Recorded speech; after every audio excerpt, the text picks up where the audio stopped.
Middle east വാർത്തകൾ തുടങ്ങുന്നു. ആദ്യം നോക്കാം പ്രധാന തലക്കെട്ടുകൾ.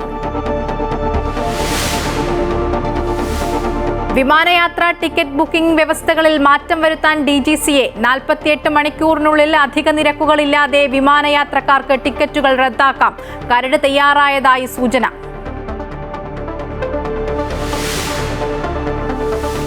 സൗദി കിരീടാവകാശി മുഹമ്മദ് ബിൻ സൽമാൻ രാജകുമാരൻ അമേരിക്കയിലേക്ക്. സന്ദർശനം ഈ മാസം 18-ന്. സംസ്ഥാനത്തെ തീവ്ര വോട്ടർ പട്ടിക പരിഷ്കരണ നടപടികൾ ഊർജിതമാക്കി. പട്ടികയിൽ പേരുകളുള്ള VIP-കളുടെ വീടുകളിൽ കളക്ടർ ഉൾപ്പെടെ ഉന്നത ഉദ്യോഗസ്ഥരെത്തി ഫോമുകൾ കൈമാറി തുടങ്ങി. അർഹതപ്പെട്ട എല്ലാവരും ലിസ്റ്റിലുണ്ടാകുമെന്ന് തെരഞ്ഞെടുപ്പ് കമ്മീഷണർ. മുഖ്യമന്ത്രി വിളിച്ച സർവകക്ഷി യോഗം നാളെ വൈകിട്ട് ഓൺലൈനായി.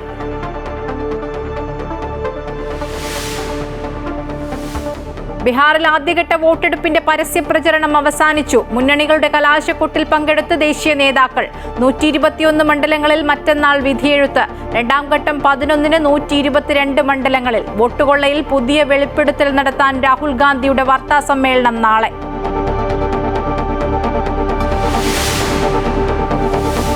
കത്തോലിക്ക സഭാ തലവന്മാർ പ്രധാനമന്ത്രിയെ കണ്ടു. ന്യൂനപക്ഷ അവകാശങ്ങൾ ഉൾപ്പെടെയുള്ള കാര്യങ്ങൾ ചർച്ച ചെയ്തു. പോപ്പിന് ഇന്ത്യയിലേക്ക് ക്ഷണിക്കുന്ന കാര്യത്തിൽ പ്രധാനമന്ത്രിക്ക് കത്ത് നൽകി സഭാ നേതൃത്വം. പ്രധാനമന്ത്രിയുടെ വീട്ടിലെ കൂടിക്കാഴ്ചയിൽ പങ്കെടുത്ത് BJP നേതാക്കളും. സന്ദർശനത്തിൽ രാഷ്ട്രീയം കാണേണ്ടെന്ന് രാജീവ് ചന്ദ്രശേഖർ.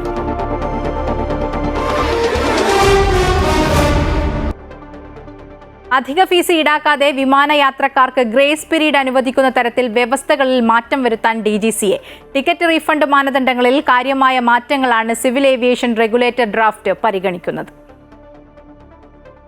ബുക്കിംഗ് കഴിഞ്ഞ് 48 മണിക്കൂറിനുള്ളിൽ അധിക നിരക്കുകളില്ലാതെ വിമാനയാത്രക്കാർക്ക് ടിക്കറ്റുകൾ റദ്ദാക്കാനോ ഭേദഗതി വരുത്താനോ കഴിയും. ഇതിനായി ഒരു ലുക്ക് ഇൻ ഓപ്ഷൻ യാത്രക്കാർക്ക് നൽകേണ്ടതാണ്. എന്നാൽ ആഭ്യന്തര വിമാന സർവീസിന് 5 ദിവസത്തിൽ താഴെയും അന്താരാഷ്ട്ര സർവീസിന് 15 ദിവസത്തിൽ താഴെയും പുറപ്പെടുന്ന വിമാനത്തിന് എയർലൈൻ വെബ്സൈറ്റ് വഴി നേരിട്ട് ബുക്ക് ചെയ്യുമ്പോൾ ഈ സൗകര്യം ലഭ്യമാകില്ല. എയർലൈൻ വെബ്സൈറ്റ് വഴി നേരിട്ട് ടിക്കറ്റ് ബുക്ക് ചെയ്യുമ്പോൾ ബുക്കിംഗ് നടത്തി 24 മണിക്കൂറിനുള്ളിൽ യാത്രക്കാരൻ തെറ്റ് ചൂണ്ടിക്കാണിച്ചാൽ അതേ വ്യക്തിയുടെ പേരിൽ തിരുത്തലിനായി ഒരു വിധത്തിലുള്ള അധിക ചാർജും ഈടാക്കില്ലെന്ന് സിവിൽ ഏവിയേഷൻ റെഗുലേറ്റർ ഡ്രാഫ്റ്റിൽ നിർദ്ദേശമുണ്ട്.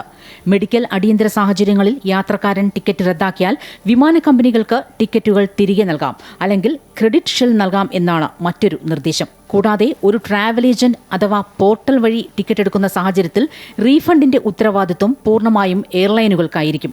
21 പ്രവൃത്തി ദിവസങ്ങൾക്കുള്ളിൽ റീഫണ്ട് പ്രക്രിയ പൂർത്തിയാക്കുമെന്ന് എയർലൈനുകൾ ഉറപ്പാക്കണം. വിമാന ടിക്കറ്റ് റീഫണ്ടുമായി ബന്ധപ്പെട്ട ആശങ്കകളുടെയും പ്രശ്നങ്ങളുടെയും പശ്ചാത്തലത്തിലാണ് നിർദ്ദിഷ്ട മാറ്റങ്ങൾ വരുന്നത്. നവംബർ 30 വരെ കരട് CAR-നെ കുറിച്ചുള്ള അഭിപ്രായങ്ങൾ DGCA തേടിയിട്ടുണ്ട്. News desk Amrita TV. Saudi കിരീടാവകാശി മുഹമ്മദ് ബിൻ സൽമാൻ രാജകുമാരൻ വാഷിംഗ്ടൺ സന്ദർശിക്കുമെന്ന് വൈറ്റ് ഹൌസ് അറിയിച്ചു. ഈ മാസം 18-നാണ് വാഷിംഗ്ടൺ കിരീടാവകാശി സന്ദർശിക്കുന്നത്. അദ്ദേഹത്തിന്റെ രണ്ടാമത്തെ അമേരിക്കൻ സന്ദർശനമാണിത്. സൗദി വിദേശമന്ത്രി ഫൈസൽ ബിൻ ഫർഹാൻ രാജകുമാരനുമായി ഞായറാഴ്ച അമേരിക്കൻ വിദേശകാര്യമന്ത്രി മാർക്കോ റൂബിയോ ഫോണിൽ ചർച്ച നടത്തിയിരുന്നു. ഇതിനു പിന്നാലെയാണ് സൗദി കിരീടാവകാശിയുടെ അമേരിക്കൻ സന്ദർശനം വൈറ്റ് ഹൌസ് അറിയിച്ചത്. സംസ്ഥാനത്ത് തീവ്ര വോട്ടർ പട്ടിക പരിഷ്കരണത്തിന്റെ നടപടിക്രമങ്ങൾ തുടങ്ങി. വോട്ടർ പട്ടികയിൽ പേരുള്ള VIP-കളുടെ വീടുകളിൽ കളക്ടർ ഉൾപ്പെടെയുള്ള ഉന്നത ഉദ്യോഗസ്ഥരെത്തി ഫോമുകൾ കൈമാറി തുടങ്ങി. വോട്ടർ പട്ടികയിൽ പേരുകൾ ഉറപ്പിച്ചതിനു ശേഷമാണ് ഫോമുകൾ കൈമാറുന്നത്. വോട്ടർ പട്ടികയിലുള്ളവർക്ക് വോട്ടുകൾ ഉറപ്പാക്കുന്ന 1 മാസം നീണ്ടു നിൽക്കുന്ന നടപടിക്രമങ്ങൾക്കാണ് തുടക്കമായത്. SIR-നെ ഇടതുപക്ഷവും കോൺഗ്രസും എതിർക്കുമ്പോഴാണ് തെരഞ്ഞെടുപ്പ് കമ്മീഷൻ നടപടികളുമായി മുന്നോട്ടു പോകുന്നത്. സംസ്ഥാനത്ത് സജീവ തീവ്ര വോട്ടർ പട്ടിക പരിഷ്കരണ നടപടികൾക്കാണ് തുടക്കമായിരിക്കുന്നത്. ഇതിന്റെ ഭാഗമായി BLOമാർ വീടുകളിൽ നേരിട്ടെത്തി വിവരശേഖരണം നടത്തുകയാണ്. 2025 ഒക്ടോബറിലെ വോട്ടർ പട്ടികയിലുള്ള എല്ലാ വോട്ടർമാർക്കും BLOമാർ 2 എന്യൂമറേഷൻ ഫോമുകൾ നൽകും. ഒരെണ്ണം കയ്യിൽ സൂക്ഷിക്കാം.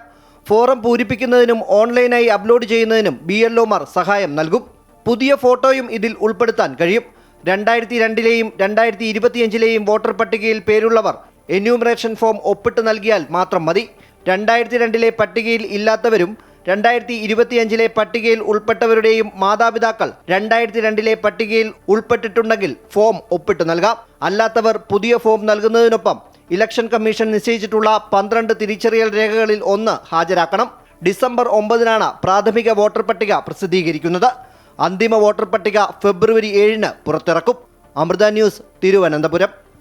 PM ശ്രീയുമായി ബന്ധപ്പെട്ട് കേന്ദ്രത്തിന് ഉടൻ കത്തയക്കുമെന്ന് വിദ്യാഭ്യാസ മന്ത്രി വി ശിവൻകുട്ടി. ചില നടപടിക്രമങ്ങൾ കൂടി പൂർത്തീകരിക്കേണ്ടതായിട്ടുണ്ട്. അവ പൂർത്തിയായാൽ ഉടൻ കേന്ദ്ര വിദ്യാഭ്യാസ മന്ത്രാലയത്തിന് PM ശ്രീ പദ്ധതി മരവിപ്പിക്കണമെന്നാവശ്യപ്പെട്ട് കത്തയക്കും. മന്ത്രിസഭാ യോഗത്തിന്റെ തീരുമാനത്തിൽ മാറ്റമുണ്ടാകില്ലെന്നും മന്ത്രി വ്യക്തമാക്കി. ഗൗരവമുള്ള വിഷയമല്ലേ, അങ്ങനെ പിന്നെ അതിൻ്റെ പല ഘട്ടങ്ങളിലുള്ള നടപടിക്രമങ്ങൾ പൂർത്തീകരിച്ചുകൊണ്ടിരിക്കുകയാണ്. അത് മന്ത്രിസഭയോഗം തീരുമാനിച്ചല്ലേ, അതിലൊരു മാറ്റം ഉണ്ടാകാൻ വേണ്ടി സാധ്യതയില്ലല്ലോ. കത്തയക്കാൻ തീരുമാനിച്ചു, മന്ത്രിസഭ സബ് കമ്മിറ്റി രൂപീകരിച്ചു. അത് പിന്നെ പറഞ്ഞതുപോലെ ഇത്രയും വളരെ ഗൗരവമുള്ള വിഷയം പെട്ടെന്ന് ദോശ വിടുന്ന പോലെ പെട്ടെന്ന് അങ്ങ് തീരുമാനിക്കാൻ പറ്റുമോ? അപ്പോൾ അതിൻ്റെ ഗൗരവത്തോടു കൂടി തന്നെ ഇച്ചിരി സമയമെടുത്തങ്ങ് ചർച്ച ചെയ്ത് നടപടിക്രമം പൂർത്തീകരിക്കുകയാണ്. ഈ ആഴ്ച കൊണ്ട് പൂർത്തീകരിക്കും. സിറോ മലബാർ സഭാ നേതൃത്വം പ്രധാനമന്ത്രി നരേന്ദ്രമോദിയുമായി കൂടിക്കാഴ്ച നടത്തി. ഡൽഹിയിലെ വസതിയിൽ നടന്ന കൂടിക്കാഴ്ചയിൽ major archbishop Mar Raphael Thattil, bishop Mar Kuriakose Bharanikulangara എന്നിവർ പങ്കെടുത്തു. BJP സംസ്ഥാന അധ്യക്ഷൻ രാജീവ് ചന്ദ്രശേഖർ കൂടിക്കാഴ്ചയുടെ ഭാഗമായി ന്യൂനപക്ഷങ്ങളുടെ അവകാശങ്ങൾ സംബന്ധിച്ചുള്ള സഭയുടെ ആവശ്യങ്ങൾ പ്രധാനമന്ത്രിക്ക് മുൻപാകെ നേതൃത്വം അവതരിപ്പിക്കുകയും ചെയ്തു. BJP ഭരിക്കുന്ന സംസ്ഥാനങ്ങളിൽ ഉൾപ്പെടെ ന്യൂനപക്ഷങ്ങൾക്കെതിരായി ചില നീക്കങ്ങൾ ശക്തമായതോടെയാണ് സഭാ നേതൃത്വം പ്രധാനമന്ത്രിയുമായി ഡൽഹിയിൽ കൂടിക്കാഴ്ച നടത്തിയത്. Major archbishop Mar Raphael Thattil, Faridabad രൂപതയുടെ മെത്രാപ്പൊലീത്ത മാർ കുര്യാക്കോസ് ഭരണികുളങ്ങര എന്നിവരാണ് പ്രധാനമന്ത്രിയെ കണ്ടത്. 30 മിനിറ്റോളം നീണ്ടുനിന്ന കൂടിക്കാഴ്ചയിൽ നിലവിലെ സാഹചര്യങ്ങൾ ചർച്ചയായിട്ടുണ്ട്. ന്യൂനപക്ഷ അവകാശങ്ങൾ സംബന്ധിച്ചുള്ള കാര്യങ്ങൾ പ്രധാനമന്ത്രിയെ സഭാ നേതൃത്വം അറിയിച്ചു. സൗഹൃദ കൂടിക്കാഴ്ചയായിരുന്നുവെന്നും സഭ ഉന്നയിച്ച കാര്യങ്ങളിൽ പരിഹാരമുണ്ടാകുമെന്ന് പ്രധാനമന്ത്രി ഉറപ്പു നൽകിയതായി കൂടിക്കാഴ്ചയിലൊപ്പമുണ്ടായിരുന്ന BJP സംസ്ഥാന അധ്യക്ഷൻ രാജീവ് ചന്ദ്രശേഖർ പറഞ്ഞു. ഒരു കർട്ടസി വിസിറ്റുമായിരുന്നു. ഇതുപോലെ മൈനോറിറ്റി റൈറ്റ്സിനെ കുറിച്ച് ഒരു ഡിസ്കഷൻ, പിന്നെ അവർക്ക് വേണ്ടി എന്താണ് സർക്കാരിന് സഹായം എന്ന് ഒരു ജനറൽ ആയിട്ടൊരു ഡിസ്കഷൻ നടന്നിട്ടുണ്ട്. അതിനെക്കുറിച്ച് പ്രധാനമന്ത്രി കൃത്യമായി പറഞ്ഞിട്ടുണ്ട്. ഞങ്ങൾ ആർക്കാണെങ്കിലും എന്ത് സഹായം ചോദിച്ചാൽ ഞങ്ങൾ അതിന് മനസ്സിലാക്കാനും അതിന് വേണ്ടി പ്രവർത്തിക്കാൻ തയ്യാറാണ്. പ്രൈം മിനിസ്റ്റർ പറഞ്ഞത് I am at your service, I am always at your service എന്നാണ്, അങ്ങനെയാണ് വാക്ക് ഉപയോഗിച്ചത്. BJP നേതാക്കൾ സഭാ നേതൃത്വത്തിനൊപ്പം പ്രധാനമന്ത്രിയെ കണ്ടതിൽ രാഷ്ട്രീയം കാണേണ്ടെന്ന് അദ്ദേഹം പറഞ്ഞു. ഛത്തീസ്ഗഡ് ഉൾപ്പെടെയുള്ള സംസ്ഥാനങ്ങളിലെ കന്യാസ്ത്രീകളുമായി ബന്ധപ്പെട്ട പ്രശ്നങ്ങൾ ചർച്ചയായില്ലെന്നും BJP നേതാക്കൾ പ്രതികരിച്ചു. പോപ്പിനെ ഇന്ത്യയിലേക്ക് ക്ഷണിക്കുന്ന കാര്യത്തിൽ സഭാ നേതൃത്വം പ്രധാനമന്ത്രിക്ക് കത്ത് നൽകിയിട്ടുണ്ട്.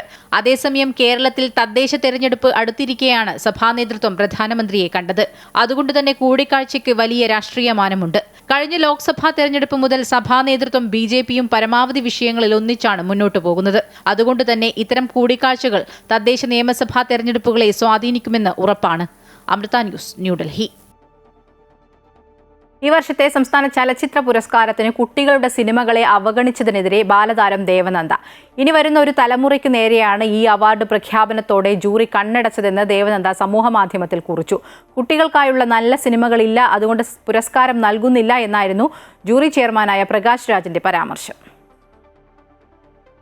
കുട്ടികൾക്ക് കൂടുതൽ അവസരം കിട്ടണമെന്നും അവരും സമൂഹത്തിന്റെ ഭാഗമാണെന്നും പറഞ്ഞ ജൂറി ചെയർമാൻ കുട്ടികളുടെ അവകാശത്തെ കാണാതെ പോയതിൽ കടുത്ത അമർഷമുണ്ടെന്ന് ദേവനന്ദ സമൂഹമാധ്യമങ്ങളിൽ കുറിച്ചു. കണ്ണടച്ചോളൂ, പക്ഷേ ഇവിടെ മുഴുവൻ ഇരുട്ടാണെന്ന് പറയരുത്. കുട്ടികളും ഈ സമൂഹത്തിന്റെ ഭാഗമാണ്. ഇനി വരുന്ന ഒരു തലമുറയ്ക്ക് നേരെയാണ് 2024 മലയാള സിനിമാ അവാർഡ് പ്രഖ്യാപനത്തോടെ ജൂറി കണ്ണടച്ചതെന്ന് ദേവനന്ദ പറഞ്ഞു.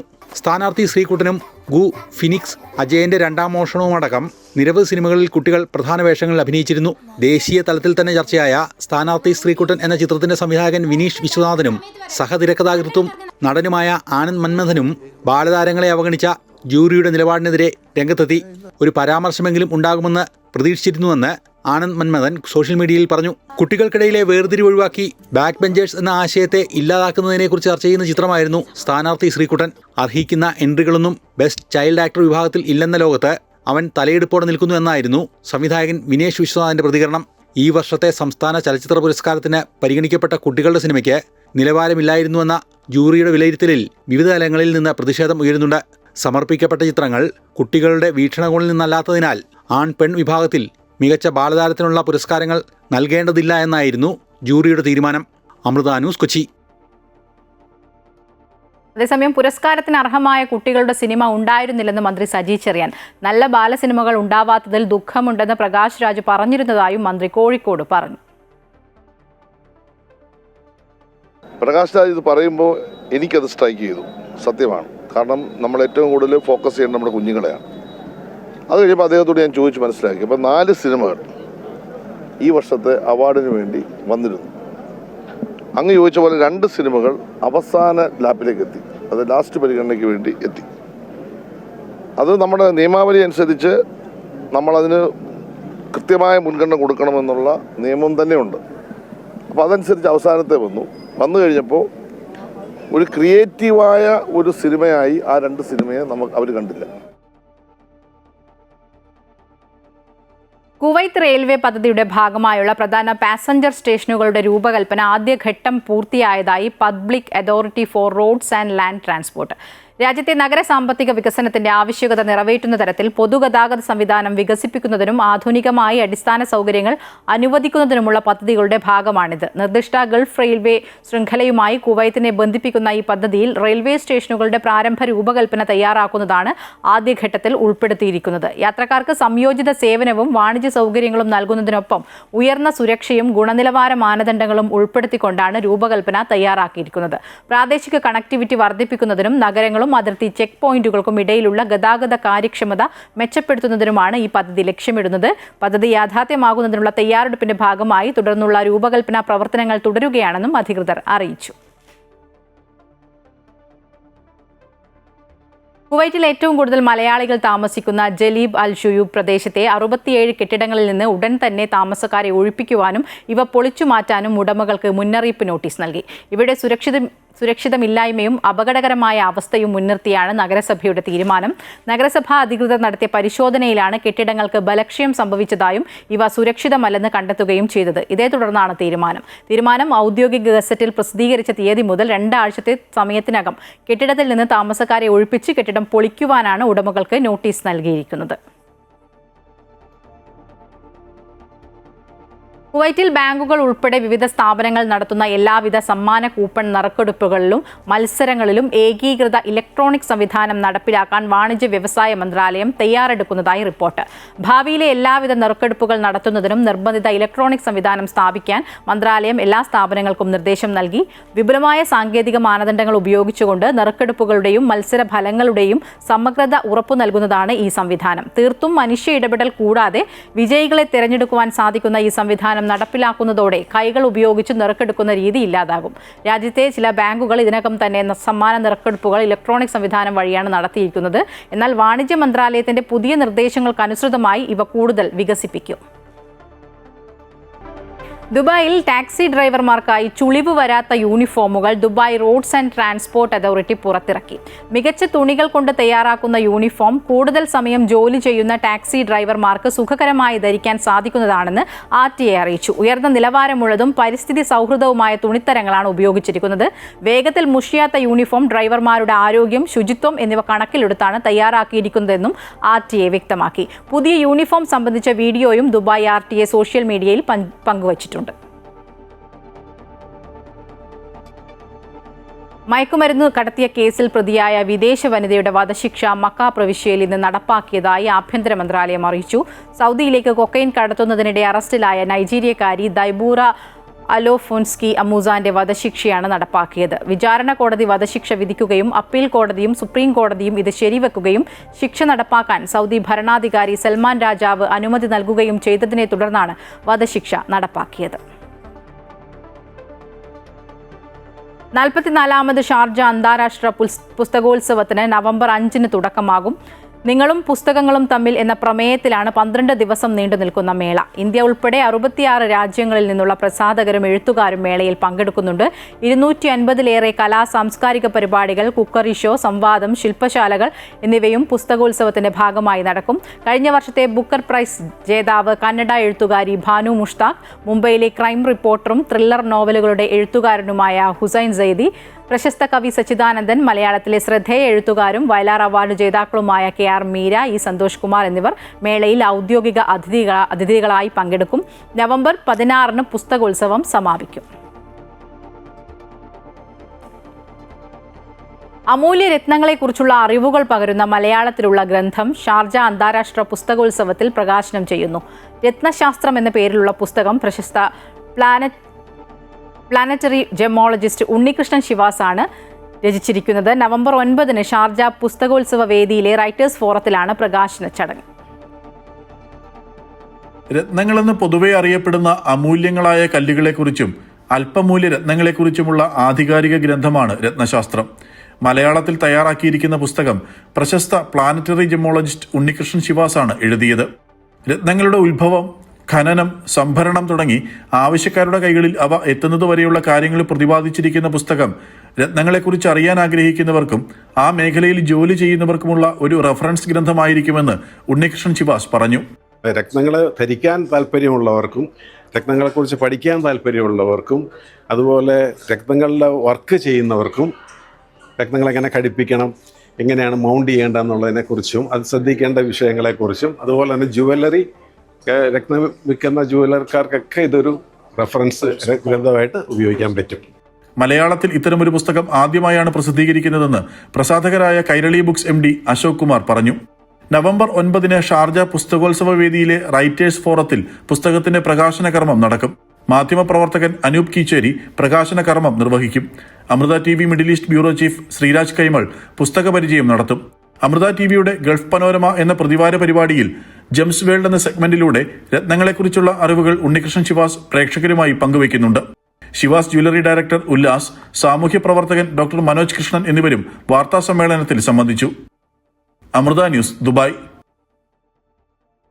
സൗദി അറേബ്യയിൽ 39 വർഷം പ്രവാസിയായ മഞ്ചേരി കീഴുപറമ്പ് കിണറ്റിൽ കണ്ടിക്കോലോത്ത് അബ്ദുൾ സലാം നിര്യാതനായി.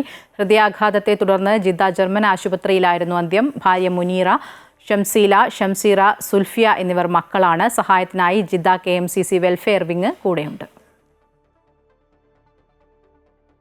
റിയാദിലെ സാംസ്കാരിക കൂട്ടായ്മ വി ദ പീപ്പിൾ 1ാം വാർഷികം ആഘോഷിച്ചു. സാഹിത്യ സദസ്സ്, കേരളപ്പിറവി ദിനാഘോഷം എന്നിവയും നടന്നു. മാലാസിലെ അൽമാസ് ഓഡിറ്റോറിയത്തിൽ നടന്ന സാംസ്കാരിക സമ്മേളനത്തിൽ സലീം പള്ളിയിൽ അധ്യക്ഷത വഹിച്ചു. സാഹിത്യകാരൻ ജോസഫ് അതിരുങ്കൽ ഉദ്ഘാടനം ചെയ്തു.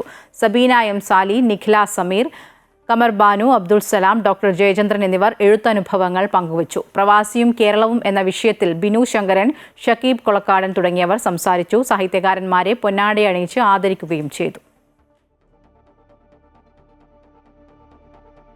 ഷാർജ ഇന്ത്യൻ അസോസിയേഷന്റെ കീഴിൽ പ്രവർത്തിക്കുന്ന ടീം ഇന്ത്യ കേളികൊട്ടുയരുന്ന കേരളം എന്ന പേരിൽ ഭിന്നശേഷിക്കാരായ കുട്ടികളെയും അവരുടെ കുടുംബാംഗങ്ങളെയും ഉൾപ്പെടുത്തി വാർഷികവും കേരളപ്പിറവിയും ആഘോഷിച്ചു. ഭിന്നശേഷിക്കാരായ കുട്ടികളും അവരുടെ മാതാപിതാക്കളും ചേർന്ന് അവതരിപ്പിച്ച കലാപ്രകടനങ്ങൾ പരിപാടിയിൽ അരങ്ങേറി. ടീം ഇന്ത്യ കുടുംബാംഗങ്ങൾ അവതരിപ്പിച്ച വിവിധ നൃത്യങ്ങൾ, കോമഡി ഷോ, ഗാനമേള എന്നിവയും ഉണ്ടായിരുന്നു. ഷാർജ ഇന്ത്യൻ അസോസിയേഷൻ കമ്മ്യൂണിറ്റി ഹാളിൽ നടന്ന പരിപാടി കേരള കായിക, റെയിൽവേ, ന്യൂനപക്ഷ ക്ഷേമ വകുപ്പ് മന്ത്രി വി അബ്ദുറഹ്മാൻ ഓൺലൈനായാണ് ഉദ്ഘാടനം ചെയ്തത്. Team India president Shashi Variyath അധ്യക്ഷത വഹിച്ചു. Sharjah Indian association president Nisar Thalangara, vice president Pradeep Nenmara, treasurer Shaji John, സിനിമാ താരങ്ങളായ സാദിഖ്, ഷാജു ശ്രീധർ എന്നിവർ പങ്കെടുത്തു.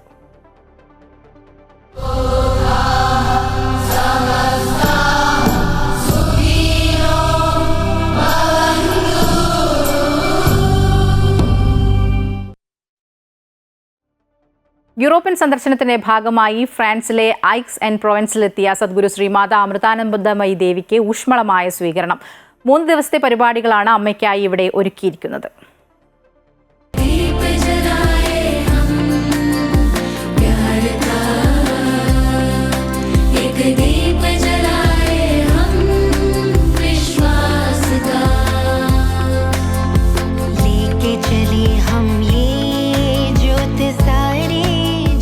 തെക്കിന്റെ പാരീസ് എന്നറിയപ്പെടുന്ന ഫ്രാൻസിലെ ഐക്സ് ആൻഡ് പ്രൊവാൻസിൽ അമ്മ എത്തിയപ്പോൾ ഒരു നാട് മുഴുവൻ അമ്മയെ സ്വീകരിക്കാനായി കാത്തുനിന്നു. അതിമനോഹരമായിരുന്നു ആ കാഴ്ച.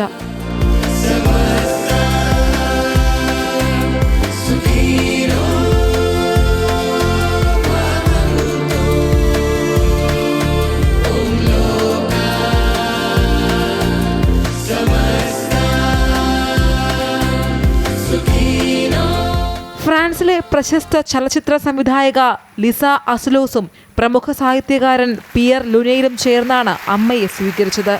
തൻ്റെ ജീവിതത്തിൽ സ്നേഹം കൊണ്ടുവന്നത് അമ്മയാണെന്നും ആ ഊർജമാണ് തൻ്റെ സിനിമയിലൂടെ ഇപ്പോൾ പ്രകടമാകുന്നതെന്നും തിങ്ങി നിറഞ്ഞ വേദിയെ സാക്ഷിയാക്കി ലിസ അസ്ലോസ് പറഞ്ഞു.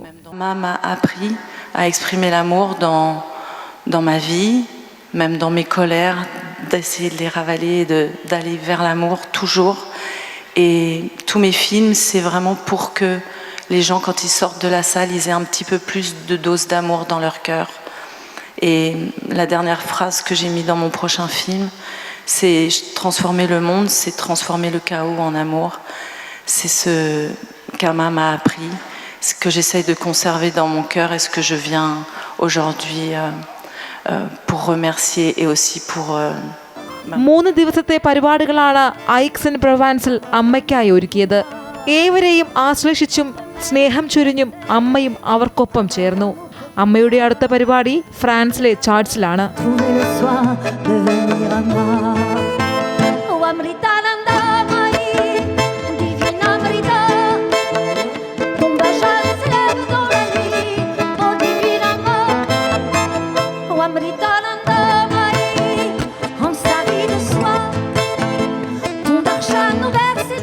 News desk Amrita TV.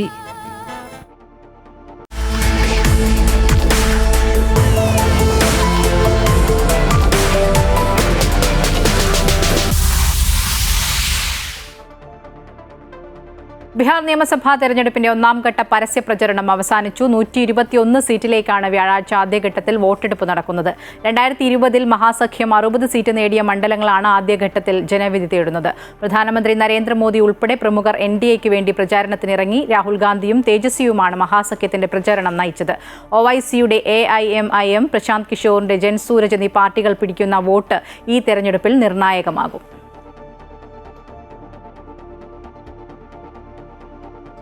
EP ജയരാജന്റെ ആത്മകഥയെ ചൊല്ലി വീണ്ടും വിവാദം. പാർട്ടി മൂടിവെച്ച കാര്യങ്ങൾ ആത്മകഥയിലൂടെ പരസ്യമാക്കിയതിൽ CPMനുള്ളിലും അമർഷമുണ്ട്. പുസ്തക പ്രകാശന ചടങ്ങിൽ MV ഗോവിന്ദൻ പങ്കെടുക്കാത്തതും ചർച്ചയാകുന്നുണ്ട്. അതിനിടെ EP ജയരാജൻ BJPയിൽ ചേരാൻ ആഗ്രഹിച്ചിരുന്നുവെന്നും BJP നേതൃത്വത്തിന് താൽപ്പര്യമില്ലായിരുന്നു എന്നുമുള്ള പ്രസ്താവന AP അബ്ദുള്ളക്കുട്ടിയും രംഗത്ത് വന്നു. കഴിഞ്ഞ ദിവസം കണ്ണൂരിലാണ് EP ജയരാജന്റെ ഇതാണെന്റെ ജീവിതമെന്ന ആത്മകഥ മുഖ്യമന്ത്രി പ്രകാശനം ചെയ്തത്.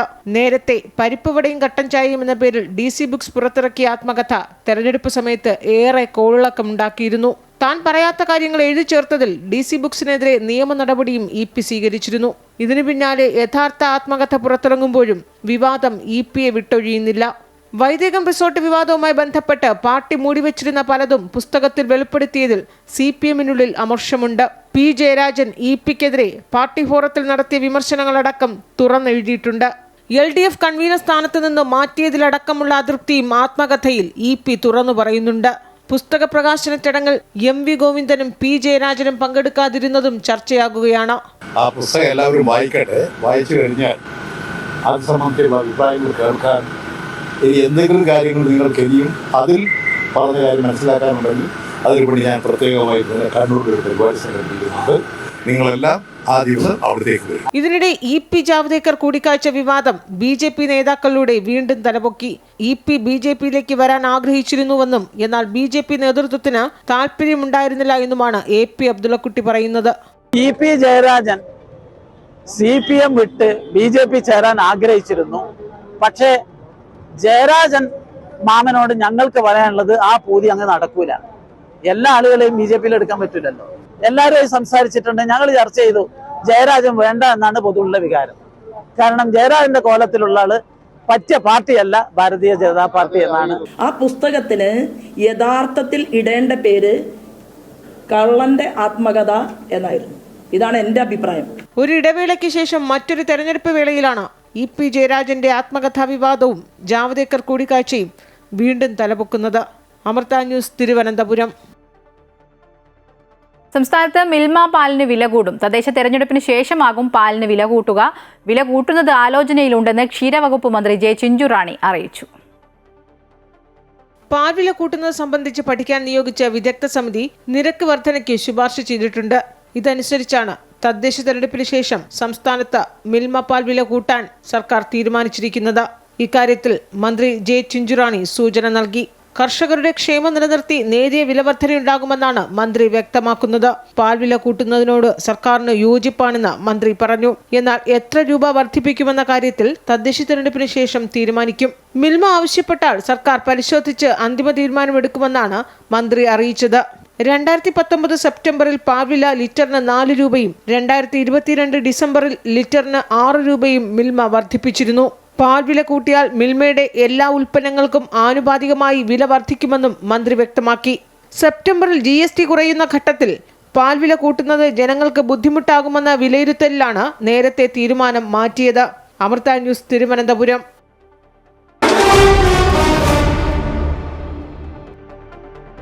വനിതാ ഏകദിന ലോകകപ്പിന് ശേഷം പുറത്തുവന്ന ICC ബാറ്റർമാരുടെ റാങ്കിങ്ങിൽ സ്മൃതി മന്ദാനയ്ക്ക് 1ാം സ്ഥാനം നഷ്ടമായി. ലോകകപ്പിൽ ഏറ്റവും കൂടുതൽ റൺസ് നേടിയ ദക്ഷിണാഫ്രിക്കയുടെ ലോറ വോൾവാർഡാണ് 1ാം സ്ഥാനത്ത്. ടൂർണമെന്റിന് മുൻപ് മന്ദാനയായിരുന്നു 1ാം സ്ഥാനത്ത്.